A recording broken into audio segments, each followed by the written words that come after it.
Hello guys, good day. Ito yung part na naluto na siya tapos malamig na. Tinanggalan ko lang siya ng mga tinik. Yung ginamit kong gunting lang dyan is yung heavy duty na gunting para madaling matanggal yung mga tinik niya. So,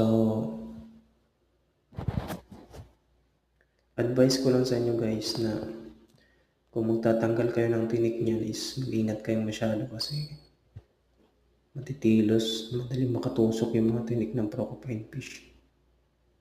Para silang mga tripod, style tripod yung kanyang tinik.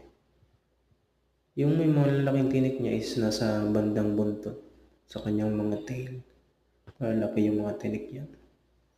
Yan guys, hinugasan ko na siya. Then, dismantle natin yung katawan niya guys. Yung normal na pagluluto ng isda, pagtanggal ng mga bituka, ng mga internal organs. Ganon din yung paglilinis ng porcupine fish. Yan guys, tinanggal ko na lang yan. Yung iba kinakain yung mga internal organs pero ako hindi ako sanay kumain ng mga internal organs ng mga isda. Yan guys, malapit na siyang matapos. Yan, set aside ko na lang yung mga internal organs niya.